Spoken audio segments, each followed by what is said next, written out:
Good morning or good afternoon. Let's talk about artificial intelligence. That is a hype. Swimming with a hype is typically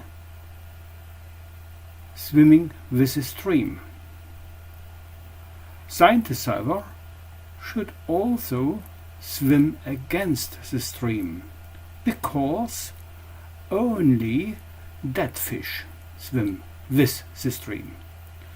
So let us now talk about polymorphism of intelligence and look at what we can do with human intelligence and artificial intelligence. This talk is based on a paper written together with Hannu JAAKKOLA and Jaak, HENNO, and I'm the one who should give the talk.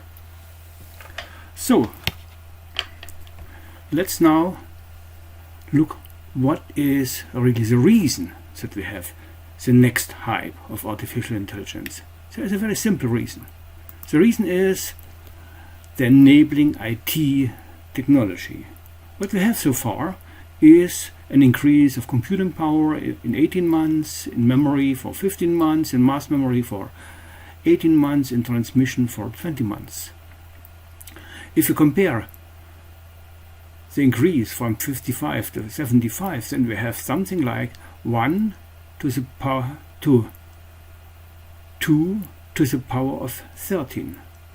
If you compare it with nowadays, we have something like 2 to the power of 42, 43 or something like that. That means in this case, we have been heavily increasing our abilities in memorization, in mass memory and also in transmission. So that made also another wave of artificial intelligence possible. AI cycles are somehow cycles of hypes of AI. AI 1.0 was AI in program code, we had later Lisp and later Prolog. 2.0 brought us expert systems for decision making, maybe to a certain extent they were successful. We got concurrent Prolog. With AI 3.0 we got AI in architectures, and there was a big hope with 5th generation programming. AI 4.0 brought data-driven learning-based AI with algorithms for deep learning, for intelligence in algorithms, and the hope that machine intelligence and machine learning will replace human work. Okay, so it means in this case we have something like AI programming, expert system, AI in architectures. Now we have deep learning with big hopes that anything can be learned. In the paper we have something on the mathematical background, and especially on inductive and abductive reasoning, on our thoughts about bad data and bad mining algorithms, on algorithmics in AI in general. And there's a claim that machine learning is not producing truths, but only beliefs. Is it really so? Okay, fine, let's look at an example.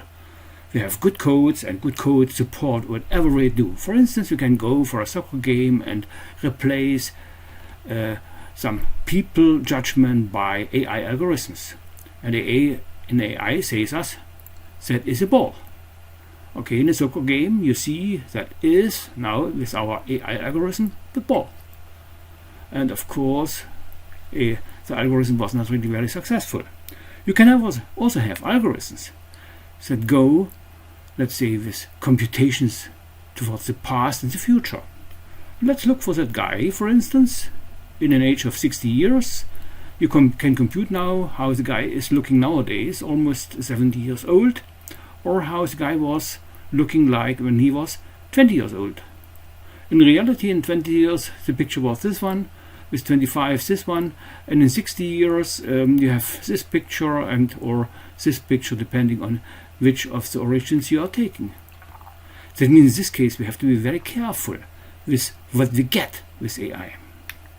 Okay, so far we dream that AI can do anything, but we distinguish weak AI, the systems that support rationally or systems that act rationally.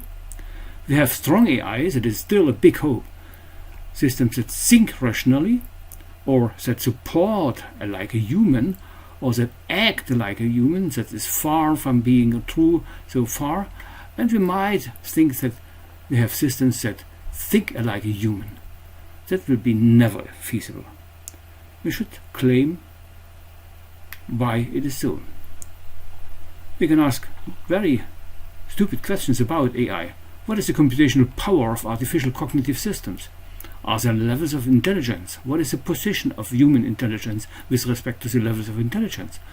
Is there a general mechanism of intelligence? Can fully fledged bodiless intelligence exist? Can there exist a sentient cloud? Yes. The answers are all yes, but not with current technology and not especially with our Turing kind of machines. There's a reason. Cognitive systems are energy minimal, they are supporting interactivity, they are based on evolution, they are potentially unbounded over a long time. That means in this case we should rethink whatever we have in our IT environment and then develop a proper AI support in order to have really at least strong AI. Maybe we need more to do with weak AI even. There is a reason. Human AI is based on creative and success intelligence for problem solving, for instance. And in this case, we might have, let's say, some kind of linguistic support, musical support, abstraction support, intuition support, practical support, imagination, or other kinds of intelligence. And you see here, we are moving towards linguistic and narrative and verbal intelligence. We have only snippets for musical intelligence. Very little is done so far for abstraction. Very little is done for intuition. Maybe on the run we are with practical intelligence. Maybe on the run we are with something like physical, kinesthetic intelligence, or with spatial intelligence, or maybe with visual intelligence. I wrote here on this slide 1 out of 3. There must be something else. Yes, there is something else. Human intelligence is also based on emotional and social intelligence. That is almost neglected nowadays. Human intelligence is also based on spiritual and existential intelligence. And if we follow these types of intelligence and base this Erich Kandel's, the Nobel Prize winner Erich Kandel's work, then in this case we have even body intelligence and survival intelligence for species. That means in this case we can claim that AI is only on the run, and only on the run for some parts of problem-solving intelligence. That means creative and success intelligence. Oh my goodness, we need in this case far more what we should have. Far more, and that means in this case we must expect that the AI revolution that is coming maybe in 2040 with maybe AI 7.0 will have a lot of contributions that are necessary in order to have really strong intelligence, let's say by 2040 or maybe 2100.